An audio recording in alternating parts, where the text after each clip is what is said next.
안녕하세요. 박민근 소장입니다. 코로나로 많이 힘드시죠?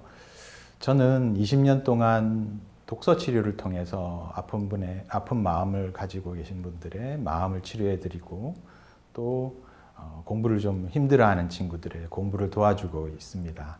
이 시냅스라는 것은 우리 머릿속에 있는 우리의 기억 그리고 우리의 정보, 우리가 가지고 있는 여러 가지 생각들을 담고 있는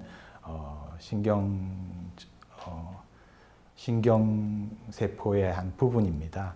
뇌신경세포의 시냅스라는 부분에서 이 시냅스가 아주 촘촘해지고 또 잘 연결될수록 우리가 어떤 일을 더 잘하고 또 더 잘 기억하고 그리고 그와 관련된 많은 생각과 감정들을 이렇게 풍부하게 느낄 수가 있거든요. 시냅스 글쓰기는 이제 다른 글쓰기라고 조금 다른데 가장 중요한 특징은 즐겁고 행복하게 글을 써서 자연스럽게 시냅스가 건강해지고 튼튼해져서 아이들이 저절로 글을 잘 쓰고 의욕적으로 글을 쓸 수 있게 만드는 방법입니다.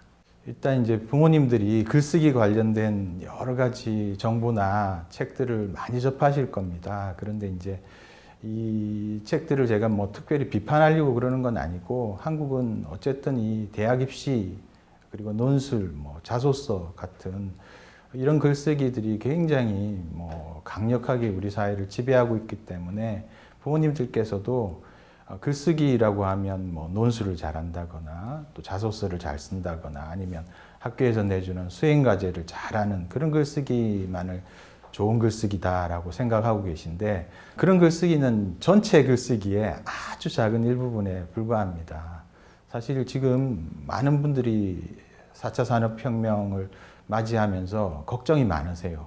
우리 아이들이 자라서 나중에 이렇게 활동을 할 10년, 20년 후에 과연 어떤 능력들을 가지고서 어떤 잠재력을 펼쳐서 살아가야 될까 많은 고민을 하는데 사실 제가 봤을 때는 글을 잘 짓는 힘, 이제 문장력이죠. 이 문장력을 잘 갖추기만 하면 21세기 이 험난한 시기에도 아주 잘 살아갈 수 있을 것이다 라고 생각을 하거든요. 그런데 이제 문장력이라는 것을 키우기 위해서는 지금 한국 입시나 학교에서 하는 많은 그런 글쓰기들과는 좀 다른 좀 상상하는 글쓰기, 감성적인 글쓰기, 또 문학적인 글쓰기를 좀 더 아이들이 많이 배워야 되는데 좀 안타깝게도 한국에서 글쓰기 교육이라는 것은 그렇게 이렇게 풍부하고 이렇게 다채롭지가 못하고 한쪽으로 많이 치우친 감이 없지 않아 있습니다.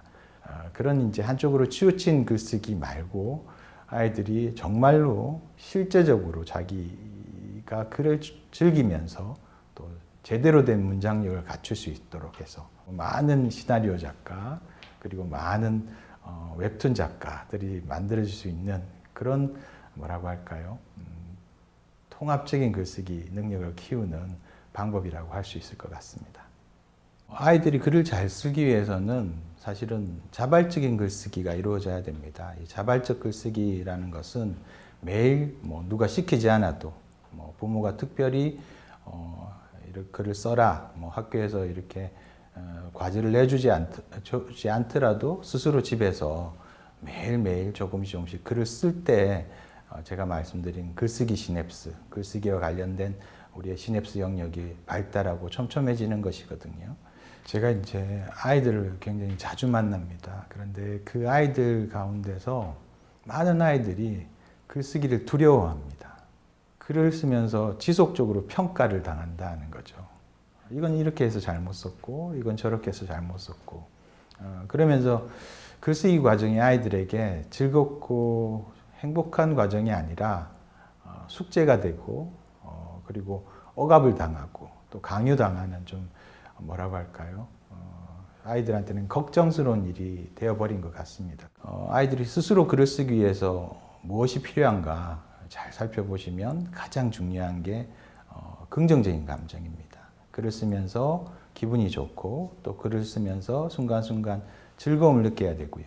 매 순간 글을 쓰면서 기쁨을 느끼면 당연히 아이들의 글쓰기 실력도 점점 잘할 수밖에 없다는 측면에서 이 글쓰기 기쁨이야말로 글쓰기 애호감, 그러니까 글을 쓰는 것을 좋아하는 그 마음까지 키우는 가장 중요한 토대 그리고 지렛대라고 할 수 있을 것 같습니다. 일단 여기서 이제 중요한 용어가 하나 나오는데요. 글쓰기 도안이라는 게 있습니다. 이건 이제 글쓰기 교육이나 글쓰기 분야에서는 어떤 방식으로 글을 쓰도록 만드는 일종의 설계도 같은 건데요. 아이들이 좋아하는 글쓰기 도안이 있고요. 그리고 그다지 좋아하지 않는 글쓰기 도안이 있습니다. 가령 이제 10살 전 아이들은 이렇게 수렴적 글쓰기라고 제가 이제 부르고 있는데요. 소재를 찾거나 주제를 찾거나 줄거리를 요약하는 글을 전체를 이렇게 한 장이나 뭐 반장 정도로 압축하는 그런 활동들은 상당히 힘들어하고요. 잘하지를 못합니다. 가장 큰 이유가 이 맥락적 사고라는 것이 10살 전 아이들한테는 잘 발달되어 있지 않습니다. 이 맥락적 사고는 한 10살이 넘어가야지 제대로 이렇게 발달하고 성장하기 때문에 그때쯤 됐을 때야 긴 글을 보고서 소재를 찾거나 주제를 찾거나 줄거리를 요약하는 게 가능하거든요. 그래서 이제 한국 교육이 글쓰기에 관해서는 너무 수렴적 글쓰기, 수렴적 사고만을 이렇게 강조하거든요. 학교에서 이루어지는 대부분의 글쓰기가 이런 수렴적 글쓰기로 평가도 받고요. 또 전체가 그렇게 꾸며져 있습니다. 이와 반대되는 게 이제 제가 확산적 글쓰기라고 이름을 붙인 건데요. 이 확산적 글쓰기는 시를 생각하시면 됩니다. 하나의 시상을 떠올려서 많은 다른 생각들로 이렇게 확장되어 나가는 이런 확산적 글쓰기는 사실 학교 과정에서 잘 이루어지지 않습니다. 가장 큰 이유가 평가하기가 쉽지가 않습니다. 시를 썼는데 이 시를 가지고서 수미양가를 내는 게 굉장히 힘들거든요. 그래서 이제 한국에서는 이런 창작글, 감성적인 글을 뭐 분명히 이제 초등학교 과정에서는 이제 학교에서 많이 이런 것들을 하려고 하는데 어쨌든 중학교, 고등학교 가서는 어떤 느낌을 가졌느냐, 어떻게 생각하느냐라고 확산적으로 생각하는 것은 충분히 아이들이 배울 수도 없고 경험하지도 못하게 되면서 갈수록 아이들이 글쓰기를 좀 어렵고 힘들게 생각할 수밖에 없는 환경이 아닌가 하는 생각이 듭니다. 외국 이야기를 하면 많은 분들이 그렇게 좋아하지 않으신데 그 프랑스 입시 시험을 이제 바칼로레아라는 시험이 있습니다. 이 시험은 아주 간단한 질문을 하고 가령 뭐 인간에게 꿈은 왜 중요한가 이런 질문을 하고 4시간 동안 그걸 가지고서 장문을 써서 그걸 평가하거든요. 사실은 이게 어떻게 보면 글쓰기에 있어서는 가장 좋은 모델이라고 할 수 있는데 한국에서는 이런 글쓰기가 거의 뭐라고 할까요? 이렇게 홀대를 받는다 할 수 있습니다.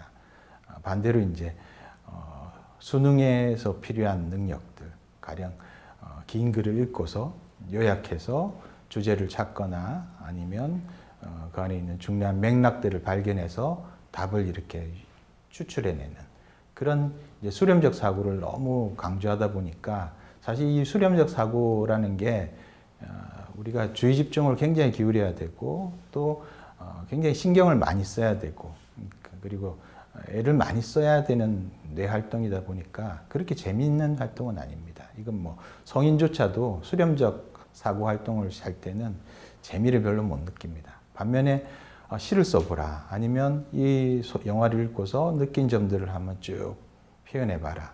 그리고 어떤 상황에서 이 주인공이 느낀 감정은 어떨지 한번 상상해보라 라고 하는 이런 확산적 글쓰기들은 상당히 사람들이 좋아하고 또 잘하거든요. 실제로 제가 이제 글쓰기를 이렇게 쭉 지도하면서 이런 것들을 크게 이 차이점을 많이 느꼈습니다. 수렴적 글쓰기를 제가 좀 해보시라라고 하면 상당히 싫어하시고 힘들어하세요. 반면에 자유롭게 상상을 해보시라. 가령 뭐 제가 이번 책에서도 굉장히 중요하게 이제 다루고 있는 100가지 희망 적기를 해보시라라고 하면 정말 뭐 100개가 아니라 200개, 300개도 이렇게 아주 자유롭게 이렇게 쓰시는 것들을 제가 많이 목격을 하게 됩니다. 따라서 적어도 아이들에 있어서는 중요한 게 아까 글쓰기 기쁨 혹은 글쓰기 애호감이라고 말씀드렸지 않습니까? 이 글쓰기 기쁨과 글쓰기 애호감을 키워주기 위해서는 조금은 이런 입시 체제나 그리고 지금 현행 학교 교육에서 요구하는 그런 글쓰기보다는 제가 지금 말씀드리는 좀 확산적 글쓰기, 문학적 글쓰기, 그리고 정서적인 글쓰기, 그리고 상상글을 펼쳐서 자기 상상을 펼쳐서 쓰는 상상글 쓰기, 이런 것들을 좀 더 중점적으로 아이들을 유년기 그리고 초등학교 저학년기에 이렇게 지도를 하시면 아이들의 글쓰기 오욕, 글쓰기 애호감이 쑥쑥 자랄 것입니다. 사실은 이제 이게 한글을 배우는 단계에서 제가 이거는 굉장히 오랫동안 관찰하면서 발견한 사실인데요. 한글에 큰 애착을 가진 친구들이 한글에 대해서 좀 애착이 덜한 친구들, 그러니까 급조해서 한글 배우는 친구들이 있습니다. 한글 학습지 같은 걸로. 이런 친구보다 훨씬 글쓰기 의욕, 그러니까 글쓰기 애착이나 글쓰기 애호감이 큰 걸 제가 많이 발견을 했거든요. 그 한글 애착이 생기는 그 전 단계가 뭐냐면 우리 사람이 다 갖고 있는 표현 본능이 있습니다. 그렇죠? 진화론자들은 이제 이야기 본능이 있다고 이야기해요. 스토리텔링 본능이 있어서 자유롭게 자기의 이 이야기들을 막 펼쳐내고 싶어하는 우리의 근본적인 본능이 있다라고 이야기하는데, 이 스토리텔링 본능 그리고 표현 본능을 이렇게 글로 표현해 나가는 과정에서 이제 중간 단계에 그림을 그리는 단계가 있습니다. 마구 자기 이제 생각들을 글자가 아닌 그림을 그리는 단계가 있는데, 이 그림을 그리는 단계가 얼마나 풍부하고 충실한가에 따라서 한글로 갈 때, 한글 애착으로 갈 때 상당히 이제 차이가 생긴다는 거죠. 그러니까 한글 애착을 더 많이 하는 아이들은 대개는 그리기 본능들을 굉장히 충실하게 이렇게 충족시켜주는 아이들입니다. 제가 어떻게 많이 지도를 해드리느냐면 집에다가 전지를 벽에다가 이렇게 몇십 장 붙이시라고 많이 그래요. 그리고 그리고 싶을 때 마음껏 그리게. 여러분들 아마 TV에서 연예인들이 나와서 그런 거 하는 활동들을 자주 보실 텐데, 이제 끔찍해 하시는 분도 계시죠. 집 어떻게 이걸 감당을 못 한다 그러는데, 제가 이렇게 잘 말씀드립니다. 옛날 원시인들이 동굴에다가 막 벽화를 그리는 것처럼 그런 그리기 본능, 그리기 욕구를 충분히 충실하게 이제 채워주시면 한글이라는 이 문자 체계가 굉장히 형상성이 뛰어나고 사실 그림에서 만들어진 하나의 문자 체계거든요. 자연스럽게 한글로 이어집니다. 그래서 가끔 제가 이제 놀라운 어떤 목격을 하신, 놀라운 발견을 하신 이야기를 많이 듣습니다. 아이가 자연스럽게 한글을 체득해 나가더라. 뭐 특별히 한글 학습지나 이런 것들을 하지 않았는데도 충분히 그리기 본능을 충족시켜주고 한글에 관한 좋은 이런 애호감들이 생길 수 있는 자극들, 한글을 오려가지고 펠트지 같은 걸로 오려서 집에다 막 늘어놓고 한글이 이렇게 혀가 움직이는 모양을 가지고서 만든 것이다. 천지인, 하늘과 땅과 사람을 가지고 만든 것이다. 이런 걸 가지고 막 설명을 좀 해주다 보면 어느 순간에 부모가 깜짝 놀랄 정도로 한글을 스스로 체득하는 모습들을 발견을 하시고, 그 다음부터는 이 아이들이 그걸 가지고서 엄마를 쓰고 아빠를 쓰는 일을 자연스럽게 해내더라는 것이죠. 그래서 적어도 이제 3살, 4살 때 부모님들이 조금 집이 어지러지는 걸 좀 걱정하지 마시고 충분히 그리기 본능이 충족될 수 있도록 이렇게 만들어 주시고, 자연스럽게 그리기 본능에서 한글로 이어지도록 만들어주면 사실 거의 절반은 하신 겁니다. 자연스럽게 아이들이 그걸 가지고서 막 그려내려고, 써내려고. 처음엔 이제 한글을 그려내죠. 이건 절대 뭐 제가 다른 나라들을 좀 이렇게 폄하하는 건 아니지만, 다른 나라 아이들에게는 보이지 않는 이 한글 쓰기, 글자 쓰기, 글을 쓸 수 있는 능력이 적어도 2년에서 3, 4년까지는 훨씬 빨리 이렇게 달성이 되고 가능해지는 것을 확인하실 수가 있을 겁니다. 일단 애착책이라는 게 있습니다. 애착책은 여러분들 애착 인형 이런 것처럼 이 애착책을 가지고서 독후감 활동을 하는 것이 독후 활동을 하시는 것이 가장 좋은 모델입니다. 애착책을 충분히 읽어주고요. 어떤 경우는 애착책을 수백 번도 읽으려고 합니다. 그리고 그런 책들을 바탕으로 해서 독후 활동을 시작하시는데 아까 제가 확산적 글쓰기라는 말씀을 드렸죠. 가령 이제 주인공의 마음이 어떻게 계속 변해가는가와 같은 거. 이게 감정지도 그리기라고 제가 이제 명칭을 붙였는데요. 그런 주인공의 감정이 어떻게 이렇게 쭉 이어가는가를 추적하는 이런 글쓰기는 아이들이 결코 힘들어하지 않습니다.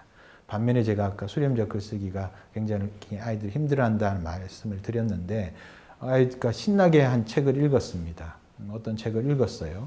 안데 데이빗 같은 책을 읽었는데 갑자기 이 글의 주제가 뭐야? 써봐 라고 하면 아이들은 굉장히 당황하고 걱정합니다. 어떻게 써야 될지 모르고요. 반면에 데이빗의 감정이 어떻게 이렇게 변해갔을까? 책을 좀 봐도 좋고요. 보면서 이때는 너무 흥미로웠을 것 같아. 이때는 정말 긴장했을 것 같아. 라고 하면서 이렇게 확산적 글쓰기를 해나가시면 아이들이 독후 활동도 아주 즐겁게 하게 되고 그런 즐거운 하루하루의 이제 독후 활동 혹은 글쓰기 활동을 통해서 자연스럽게 글쓰기 애호감도 자라고 그것이 이제 계속 쌓이고 쌓이면 한 10살 무렵에 제법 뛰어난 문장력을 아이다운 문장력이죠. 발휘하는 것도 여러분들이 목격하실 수가 있을 겁니다. 독후감 쓰기는 사실은 이제 초등학교 들어가자마자 학교에서 이제 과제를 내줍니다. 근데 저는 이건 상당히 못마땅하게 생각하고 있습니다. 왜냐하면 아이들이 힘들어하는 줄거리 요약 같은 것들을 당장 배워야 되거든요. 그러니까 부모님들이 요즘 많이 글쓰기에 대해서 많이 걱정하시는 게 아이를 학교에 딱 보냈더니 당장 학교에서 독후감 쓰기, 독서록 쓰기 이런 과제를 내줘요. 줄거리를 안 적을 수가 없는 거예요. 근데 아이 보고 줄거리를 적어보라라고 하면 아이들의 맥락적 사고 능력이 아직 많이 발달하지 않은 상태이기 때문에 줄거리 요약하는 게 굉장히 이제 아이들한테는 힘듭니다. 버거운 일이거든요. 그럼 옆에서 부모님이 개입해서 이거 다음에 이거잖아, 저거 다음에 저거잖아 하면서 부모님이 대신 숙제를 해주는 경우가 많습니다. 독후감을 쓰실 때도 가급적이면 이렇게 정교하게 이렇게 한 편의 글을 만들어내는 것에 대해서 너무 이렇게 의미부여를 하지 마시고 처음에는 읽고 나서 다양한 감정을 발견하고 다양한 생각들을 발견하게 혹은 이 책 읽고 나서 어떤 단어들이 제일 먼저 떠올랐어 같은 것도 굉장히 좋은 독후 활동입니다. 아이들이 책을 읽고 나서 즐겁다라고 할 수 있는 그런 글쓰기 활동들, 독후 활동들을 좀 더 부모님 입장에서는 많이 이렇게 도와주시는 게 훨씬 더 아이들의 글쓰기 능력을 길게 생각하시고 이렇게 발달시키는 데는 도움이 되지 않을까 하는 생각이 듭니다. 그렇죠. 이 부분 질문을 굉장히 많이 받는데요. 제가 항상 이제 부모님들 글쓰기 이렇게 관한 글쓰기 지도를 해드릴 때 아이들 낙관성부터 알아보시라라고 합니다. TV에 나올 정도로 문제 행동이 심하거나 뭐 우울증이 있거나 소아우울증이 있거나 불안장애가 있지 않는 아이라고 하면 부모님들이 아이 마음에 큰 문제가 없다고 생각을 하세요. 그런데요, 아이들마다 마음의 힘이 다릅니다. 낙관성 지수 테스트라는 것이 있습니다. 낙관적인 아이라는 책을 참조해 보시면 그 안에 조금 전에 말씀드린 아동 낙관성 지수 테스트라는 것을 공짜로 무료로 우리 심리 검사 한번 받으려면 수십만 원도 이렇게 들기도 하잖아요. 그런데 무료로 그 책 하나만 구입하시거나 도서관에서 대여하시면 해보실 수 있습니다. 그런데 이 낙관성 지수 테스트가 점수로 나옵니다. 마이너스 5점, 8점부터 시작해서 플러스 5점, 10점, 10몇 점까지 이렇게 나오는데 아이가 우울증이 없어도 특별히 자존감이 낮아 보이지 않아도 이 검사를 해보시고서 아이의 마음 근력의 힘이, 마음 근력의 정도가 크게 차이 나는 것을 여러분들은 아시게 될 텐데요. 제가 왜 이 부분을 길게 설명을 드렸느냐면 어떤 일이나 우리가 동기가 있어야 되고요. 동기부여가 충분히 돼야 되고 그리고 의욕이 넘쳐야 됩니다. 그리고 이 의욕과 동기부여를 만드는 그 밑바탕이 되는 것이 바로 낙관성입니다. 낙관성이라는 것은 자신에 대해서 좋게 생각하는 자존감하고는 조금 다른데요. 자신에게 일어나는 일들이 잘 될 것이라고 생각하는, 미래를 희망적으로 생각하는 마음과 또 생각입니다. 이 낙관성을 얼마나 이렇게 아이들이 많이 크게 가지고 있느냐에 따라서 어떤 일이라도 심지어 학습, 운동, 그리고 취미 활동까지도 그 밖에 더 다양한 학교 생활, 교우 관계까지도 이렇게 큰 편차가 나타날 수 있거든요. 그래서 이제 글쓰기에 있어서도 지속적으로 낙관성을 키워주는 글쓰기, 그리고 마음에 상처가 있다고 하면 마음의 상처를 회복하는 글쓰기를 병행하시면서 다른 글쓰기를 해나가야 됩니다. 근데 대부분의 부모님들이 글쓰기가 중요하다 생각하시고서 많은 이제 글쓰기 정보들을 접하면서 아이들에게 이런저런 글쓰기를 그냥 무턱대고 이렇게 막 강요하실 때가 많습니다. 그럴수록 아이들 마음속에 글쓰기에 대한 거부감, 글쓰기에 대한 두려움이 생기고, 그 때문에 어느 순간에는 글쓰기라고 하면 아이들이 정말 치를 떠는 정도 수준까지 되는 경우가 많기 때문에, 우선 아이들의 마음부터 보시고서 그 마음이 얼마나 지금 건강한가, 마음의 근력, 이제 마음 근력이라고 제가 자주 말씀드리는데, 마음 근력이 얼마나 강하고 단단한가를 확인을 하시면서 늘 징검다리를 밟아가시면서 글쓰기 교육을 쭉 진행하시는 게 좋을 것 같습니다. 창의적인 글쓰기와 관련해서 여러분들이 이제 가장 먼저 떠올리면 수 있으실 만한 게 마인드맵이라는 겁니다. 레오나르도 다빈치의 노트를 보신 적이 있을 겁니다. 마인드맵 연구자들은 가장 뛰어난 마인드맵 사용자가 레오나르도 다빈치라고 합니다. 이 마인드맵은 기본적으로 아까 제가 말씀드렸던 수렴적 사고보다는 확산적 사고를 돕고, 그리고 확산적 사고를 통해서 우리의 기억이 더 정교해지게 만드는 아주 뛰어난 이제 생각 도구 가운데 하나인데요. 대표적인 확산적 사고 혹은 확산적 글쓰기 방법이 이제 마인드맵 기법을 이용한 글쓰기입니다. 일단 마인드맵을 통해서 여러분들 아이들에게 좀 즐겁게 여러 가지 상상을 펼칠 수 있도록 하시는 게 좋을 것 같고, 또 예술적 글쓰기, 대표적인 게 명화 같은 걸 우리가 자주 감상을 하지 않습니까? 근데 그 감상을 하고 나서 그냥 간단하게 이렇게 서로 감상을 이야기하는 걸로 그만둘 때가 많습니다. 그런데 아주 아름다운 가령 고흐의 별이 빛나는 밤에 같은 이런 그림을 봤다라고 하면 그 그림을 본 느낌들을 아이들에게 자유롭게 줄거리를 쓰거나 그런 게 아니라 자유롭게 생각나는 것들을 이렇게 마음대로 표현할 수 있도록 해보는 그런 글쓰기, 이런 글쓰기가 아이들의 창의성, 창조성을 이렇게 개발하는 아주 좋은 글쓰기 방법이라고 할 수 있습니다. 대부분의 학습과 관련된 글쓰기는 제가 앞에 소개해드렸던 수렴적 글쓰기에 해당하는 게 많습니다. 가령 이제 제가 책에서 제일 중요하게 다루고 있는 코넬 노트 쓰기 같은 경우도, 이제 코넬 노트 쓰기라는 게 제목을 쓰고 강의 내용을 쓰고 키워드를 쓰고, 그리고 강의 내용의 아주 중요한 부분들을 요약하는 그런 형식으로 이루어져 있습니다. 그런데 이제 이건 역시 이제 물론 아이가 아주 학습을 이렇게 정교하게 할 수 있는 아주 좋은 방법이긴 하지만 수렴적 글쓰기고 아이들이 힘들어하는 글쓰기입니다. 이런 코넬 노트 필기 같은 경우는 사실은 어릴 때부터 조금 훈련시켜 볼 필요는 있습니다. 왜냐하면 아이들이 공부에 굉장히 많은 시간을 허비하면서, 공부는 많은 시간을 허비하는 좀 낭비적인 활동, 그 다음에 시간을 많이 잡아먹는 효과가 잘 안 나는 활동이라고 이렇게 좋지 않은 고정관념을 가질 때가 많습니다. 그런데 제가 지금 전에 말씀드린 코넬 노트 하나만 이렇게 잘 아이들에게 가르쳐줘도 공부하는 시간을 크게 줄일 수가 있습니다. 3시간 공부하던 거를 1시간만 공부하고도 훨씬 효과적으로 기억하고 배운 내용들을 이렇게 정교하게 이렇게 장기 기억으로 저장할 수 있게 만들어주는 필기법이니까, 일단 코넬 노트 필기법 요거 하나 아이들한테 꼭 가르쳐 주시면 좋을 것 같고요. 또 하나는 이제 자체 시험이라는 거를 좀 아이들에게 가르쳐 주시면 좋겠습니다. 이제 사실 아이들이 제일 하기 싫어하는 글쓰기 중에 하나입니다. 자체 시험이라는 게 어떤 거냐면 어떤 내용을 충분히 공부하고 뭐 1시간, 2시간 공부하고 가령 이제 공룡에 대해서 공부를 했다. 초등학교 1학년이 그리고 이제 이렇게 스스로 질문을 냅니다. 공룡에 대해서 써보라. 그리고 이제 그걸 가지고서 자기가 알고 있는 것들을 보지 않고서 그대로 써내는 겁니다.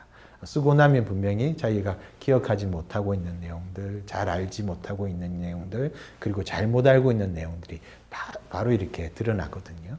그러면 옆에서 이제 부모님이 그걸 지도해 주실 수도 있는데 이 지도할 때 조심을 하시면서 뭐 동영상 강의를 한 30분 보고 나서 코넬 노트로 정리해 보는 거.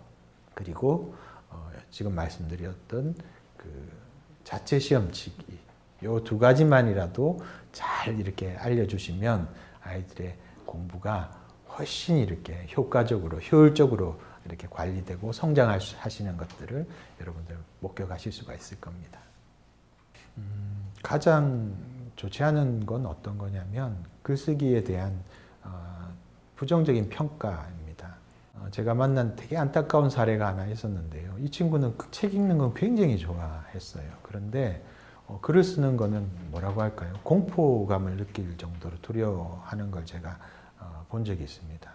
왜 그런가 이렇게 찾아봤더니 부모님이 이제 아예 글쓰기를 좀 걱정해서 일찌감치 학교를 초등학교 입학하기 전부터 논술학원을 보냈던 겁니다.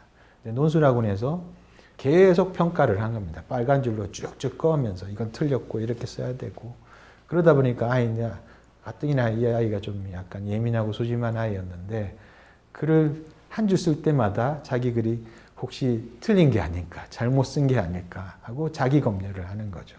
이 친구가 초등학교 들어가서 굉장히 애를 먹었습니다. 학교에서 내주는 아주 간단한 글인데도 아이가 글을 쓰겠다라고 하면서 1시간, 2시간씩 막 그걸 미루고 쓰지 못하는 거예요. 한국 사람들이 대개 이런 경험들을 하게 됩니다. 예전에 논술 지도 받아보신 분들은 아시지 않습니까? 빨갛게 쭉쭉 글을 줄 긋고 이건 이렇게 고치라고 막 첨삭을 당하면 기분 나쁩니다. 그런 과정들이. 기분 좋을 리가 없습니다. 이런 기분 나쁜 글쓰기들을 너무 자주 경험하면서 글쓰기라는 거는 뭐 작가나 아는 아주 소수의 사람들이 나는 뭐 전유물이라고 생각하는 뭐라고 할까요? 왜곡된 생각들, 좀 잘못된 생각들이 만연됐고 자기가 아주 글을 잘 쓸 수 있는 잠재력을 가진 사람에도 저 글과 아주 멀어지는 어떤 좀 슬픈 어떤 결과를 만드는 원인이었지 않나 싶은데요. 적어도 우리 아이들만이라도 적어도 글을 쓰는 것이 순간순간 즐겁고 그리고 행복한 일이다라고 생각할 수 있었으면 좋겠고요. 그러기 위해서 이제 중요한 게 뛰어난 공감 능력입니다. 한국 사회에 살다 보면 공감 능력을 자연스럽게 잃게 됩니다. 반쯤 사이코패스가 되어가는 게 한국 사회거든요. 그러다 보니까 아이를 가르칠 때도 아이들 표정을 보지 않습니다. 이거 빨리 해야 되는데, 이 숙제 빨리 해야 되고, 이 문제 빨리 풀어야 되는데 하면서 아이들을 이렇게 경군주만처럼 옆에서 막 다그치기만 하시거든요. 아이는 표정이 일그러지면서 막 이거 하기 싫다는 말을, 표정을 역력히 이렇게 드러내는데도 그걸 이제 우리들이 감지하지 못하는 겁니다. 악마 같은 부모가 되어가면 안 된다는 겁니다. 아이들의 표정을 늘 살피면서 지금 하고 있는 글쓰기가 정말 아이들을 즐겁게 하는가, 성취감을 주는가, 기분 좋게 하는가를 이렇게 면밀하게 또 세심하게 살피셨으면 좋겠습니다. 그게 제가 오늘 꼭 여러분들에게 당부해 드리고 싶은 한 가지 부탁입니다. 세상이 지금 많이 변하고 있거든요. 전에 막 있었던 직업들이 속속 사라지고 있고요. 그리고 전에는 전혀 찾아보지도 못했던 직업들이 새롭게 생기고 있습니다. 미래의 이 스토리텔링 능력, 이야기를 만들어내는 능력, 그러니까 이 스토리를 잘 다루는 능력은 굉장히 중요한 능력으로 이렇게 각광을 받을 텐데요. 주목을 받을 텐데요. 이런 능력을 키워주려면 학교에서 이렇게 요구하는 어떤 과제를 잘하는 거나 아니면 논술 시험을 잘 쓰는 능력이나 그리고 혹은 학교 시험에서 주관식 답을 잘 이렇게 써내는 것과는 좀 다른 차원의 1번 트랙의 글쓰기가 아니라 2번 트랙의 글쓰기가 존재한다는 것을 여러분들이 좀 큰 안목을 가지고서 멀리 보시고서 이렇게 게임을 좀 바꾸는 게임 체인저가 부모가 되어야 되지 않을까 하는 생각을 합니다. 글쓰기 지도할 때 제가 가장 강조하는 하나는 아이가 혼자서 자기 방에서 글을 쓰고 있는가를 확인해 보시라 하는 겁니다. 만약에 내가 글쓰기 지도를 어찌됐든 좀 잘했다라고 하면 아이가 누가 시키지 않아도 혼자서 방에서 문을 걸어 잠그고 가령 이제 비밀일기 같은 걸 쓸 수도 있습니다. 저는 이제 비밀일기 쓰면 절대 그거 엿보려고 하지 마시라라고 많이 조언을 해드리거든요. 되게 위대한 작가들의 이제 경험담을 이렇게 찾아보시면요, 비밀일기를 쓰지 않은 작가는 없습니다. 여러분들 좋아하는 해리포터 저자 조인 롤링 같은 경우도 자기의 성장의 가장 큰 원동력으로 몰래 썼던 그 비밀일기를 이렇게 꼽고 있거든요.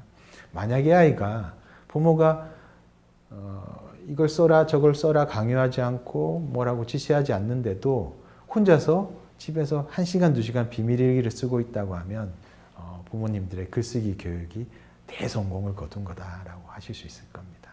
아이가 누가 시키지 않아도 자발적으로 글을 쓸 수 있도록, 제가 이 책을 쓴 가장 큰 이유도 아이들이 누가 시키지 않아도 자발적으로 글을 쓸 수 있도록 만들어주기 위해서 이 책을 이제 고심하고 연구하고 많은 생각을 해서 이제 쓰게 된 것이고요. 글쓰기 자체가 아주 중요한 그 배움의 도구이고요, 성찰의 도구이고요, 그리고 글쓰기 자체가 아주 뛰어난 치유의 도구입니다. 실제로 이제 글쓰기가 갖고 있는 효과에 관해서는 정말 많은 연구들이 이루어졌지만 제가 생각했을 때 가장 글쓰기가 갖고 있는 큰 힘은요, 자기 자신을 알게 해주는 힘을 갖고 있습니다. 내 아이가 글쓰기를 스스로 자발적으로 쓰는 힘을 가지게 되면 누구보다도 성숙한 사람, 누구보다도 인격적으로 완성된 사람, 그리고 자기 스스로를 끊임없이 성찰할 수 있는 사람으로 자랄 수 있을 것이다 라고 생각을 하거든요.